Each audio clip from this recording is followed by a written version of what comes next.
everybody for being with me tonight. I'm here at Alfred Bush Ford Park, on the east side of Detroit. Doesn't get any better than this.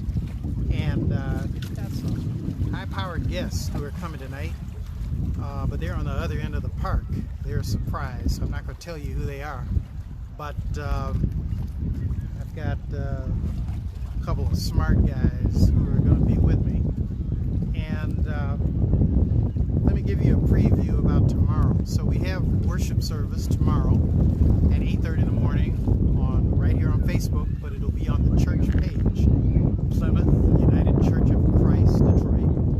And we've got quite a lineup tomorrow. The great Walter Rushing, I like to call him the voice of Plymouth. He's going to be singing with us tomorrow. His grandson Marcus is going to be playing tomorrow, playing the piano. Also, Marcus is only all of 14. But Marcus is going to give welcome to the church tomorrow. Well, you got to remember, we're worshiping virtually.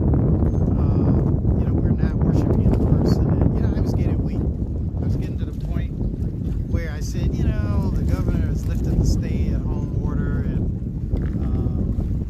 maybe we should just start worshiping. People going to restaurants to get food. And I went to Sinbad's the other night, but I didn't go in. Went to the parking lot, called in. They ran out with the order, and that was all good.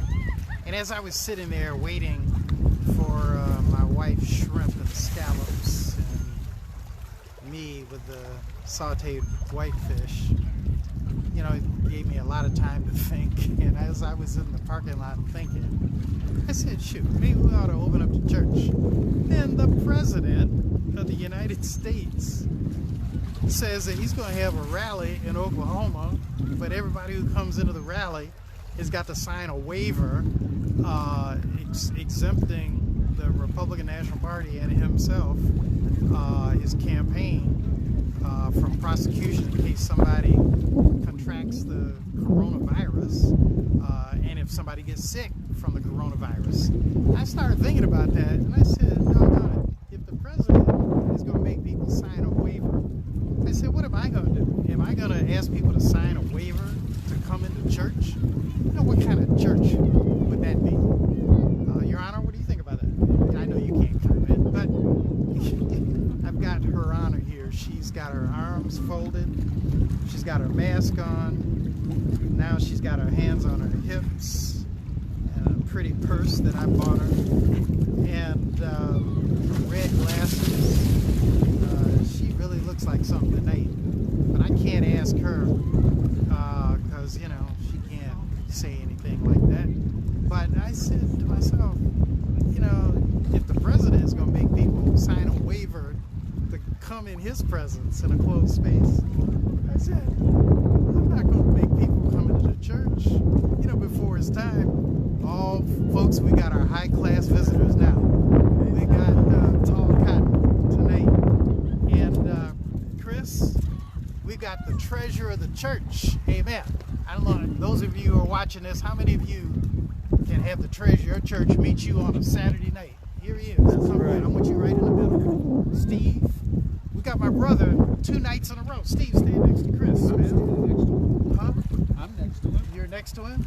Yep. With your Black Lives Matter hat. It's real. We're social distancing. Yes. Yes. Yes. So, Steve and Chris, I gave you just a little preview of what I'm talking about. And I figured, I just called Steve to see if he wanted to come down here and witness this exercise in spirituality with me. Every now and then Steve humbles himself and he comes down from his perch and perch of how do you call it? Procrastination? No, I don't procrastinate. You don't no. I prognosticate. You're prognostic. Yeah. There's a difference between progging and progging. Yeah, Steve got me the other day. He and Denise fell out laughing because I said something was a phalanx or whatever. They said, that's not how you pronounce it. It's not a phalanx. What'd you say it is? It's a phalanx? Phalanx. A phalanx. Phalanx. Yeah. So anyway, I've got the treasure of the church. and a 20-year plus Sunday school teacher of high school students in the church. And we got the chief judge of the federal court here tonight. And Denise, you know, you're not exempt from this. I'm going to ask you to get in a minute as well. I'm the production crew. Yeah, gentlemen, I may need you to really speak up because we're out here and we don't have a microphone tonight. But let me share with you where I'm going with this tonight. Denise is part of a trio of leaders of a Sunday school class for adults. They meet on Sundays, 10 o'clock at 10:15. Even before the pandemic, they were doing that. And if there's anybody here tonight who you know, you want to know more about the class and how to get involved with it, write me, you know, in the comment section, and I'll send you the whatever the ID is. It's on Zoom for tomorrow. But I asked Denise, I said, what are you guys reading? She said, well, we're finishing up Micah and we're going to start Habakkuk. And these are two of what's called the minor prophets in the Bible. And I think one of the most famous verses from Habakkuk is in the second chapter, around the second verse, where Habakkuk says, the vision awaits its time. Surely it will come. If it does not come, wait for it. Surely it will come. So since I'm talking to the treasurer of the church, Chris Jackson, and my brother, Mr. Sunday School, Steve Hood, I thought I would pick their brain in terms of vision. And I'm just curious, Chris, why don't we start with you? You know, I know you're a developer, and you know you have to have foresight. What are your quick thoughts about vision? How can a person develop a vision for anything? Well, I think the key, and thank you for inviting me, Reverend Hood and Judge Hood, just to share this moment with you and hear the majesty of the Detroit River. Here we are. We see the power of the Lord, and this is the manifestation of His, I guess, vision of the creation of the world. And I think it all starts with a thought and then a plan. And you have to lay it all out. You know, the Lord, He laid it out, His vision of the world in 7 days as to what He had envisioned from plants and animals, and the sun and the moon, and then ultimately Adam and Eve. And so I think He's given us sort of a blueprint that you start with a foundation. Our church has just celebrated over 100 years from being established, and it was set on a foundation of people, and that foundation continued to grow. There was a vision that your father had, and then you have continued on serving the community, building housing and education and a school, and having a robust congregation. And then from there, that vision, now you have people, and you have children who are being educated, people who are living in the medical center courts. And so I sort of look at it the same way as a developer. You start off with an idea, and then you start to lay a foundation, and then of course ultimately build it. And you know, I see our church is growing and building even after 100 years, and how it has organically, as things have continued to grow, and how we continue to reach out into the community, and we're looking forward at other endeavors. You know, we have this solid foundation. That's the church. Everything emanates from that. And so, you know, I think, you know, a vision is taking that idea, taking that concept, and then you lay a foundation and you just continue to build upon. Chris, it's a powerful statement you just said, and one of the things you said really resonated with me when you talked about the foundation that was laid. The foundation that has been laid for our church, the Plymouth United Church of Christ, was founded before any of us were born.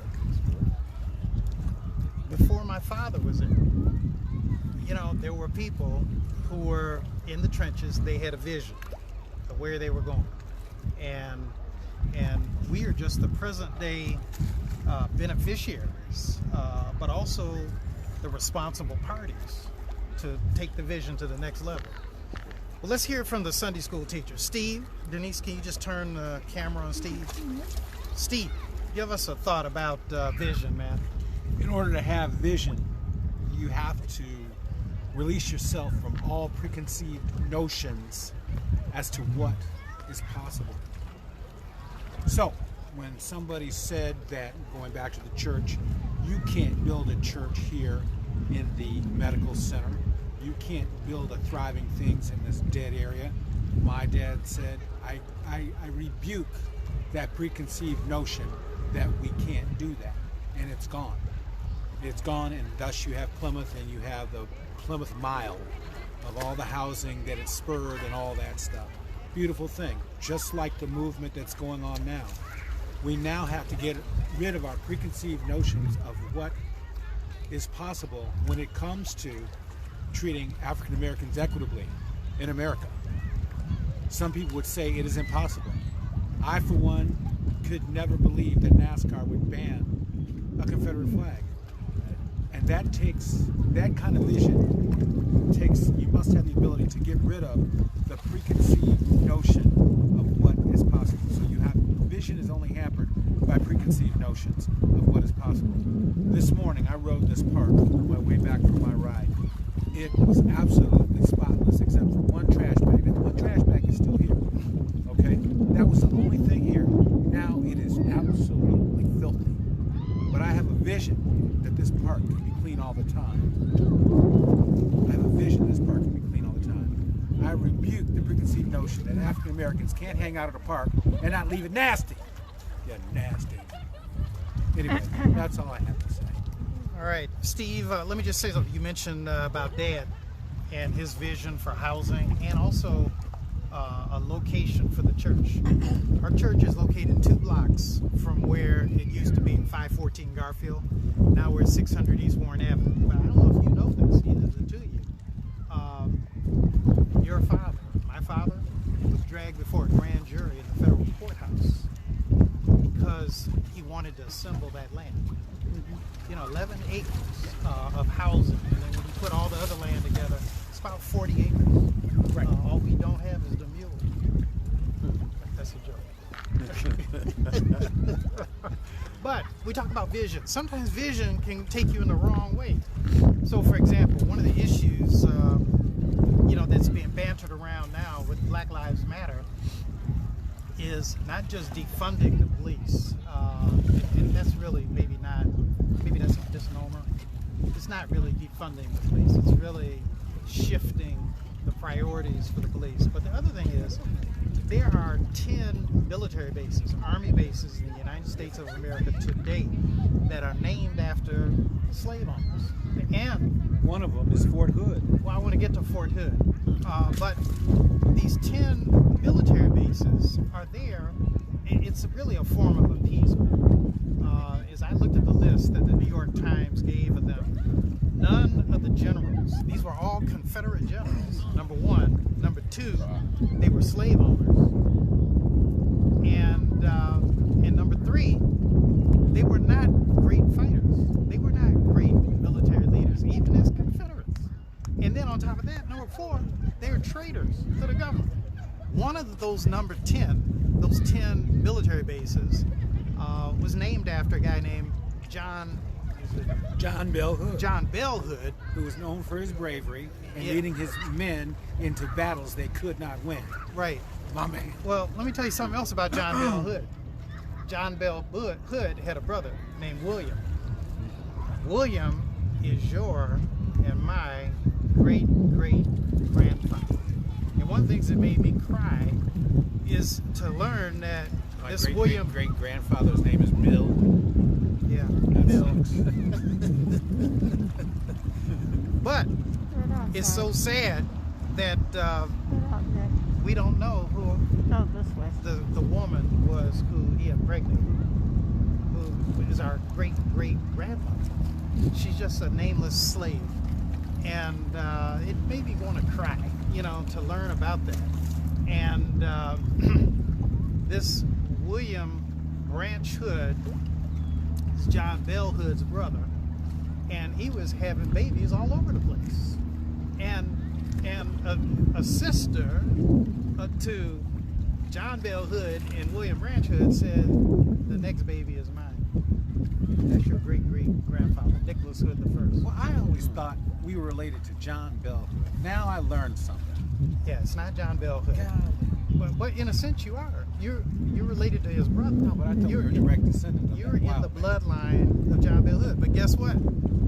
There's a military base named for him. But he was not a great fighter.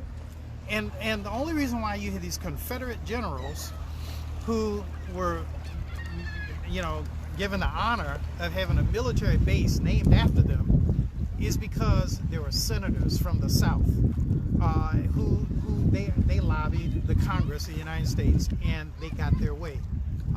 To have a military base in your state is a big deal. And so the point that I'm making is that's an example of vision where they had a very particular reason why they had that vision, because they wanted all the economic benefit of having a military base in their state. And then they wanted to name the bases after Confederate fighters, people who themselves were not particularly distinguished people. Matter of fact, if you look at all 10 of them, they're losers. And so vision goes both ways, my friends. It can be a positive, but sometimes people have negative vision. Now, Your Honor, do you want to chime in on this? You want to represent all the women of the world tonight? This is your opportunity. If not, somebody's going to look at us and say, how come you didn't have a woman? You say, not tonight? The judge is shaking her head. My nightmare is I would go before a judge who would shake her head. Amen. Go before a judge and she just shake her head. You don't want to see that, right? I don't want to see it. And then the judge do like this. And I said, or like, so. Somebody asked me once, they said, where's your wife? I said, she's out hanging some poor soul. But that's not true. She doesn't hang anybody. But Steve and Chris, thank you very much for being with us tonight. Any last thoughts about vision? No, I guess I would just, say that it does go both ways. And the worst thing, though, I think could happen to us as African Americans is that we get to a point where we don't have any vision. We need to continue, and I am so appreciative of the young people who are stepping up and letting their voices be heard, because they are setting a foundation of vision for the future. And it's good to know that we still have vision of wanting to have some equality and having justice and inclusiveness. Those are all components of vision of what we would like to see America and even this world, how we would like to see it to be better. And so I think it's a very appropriate theme for this day and age. Well, Chris Jackson, treasurer of the church, I want to thank you for literally, he's stopping by. Yeah. Mr. Sunday School, Steve Hood, I thank you for stopping by. You could be sitting on the dock of the bay, chilling, but you came down from your perch, and here you are in the ghetto. To walk through the trash, to be with my brother. This place was beautiful this morning. Yeah, well, welcome to the evening. Yes.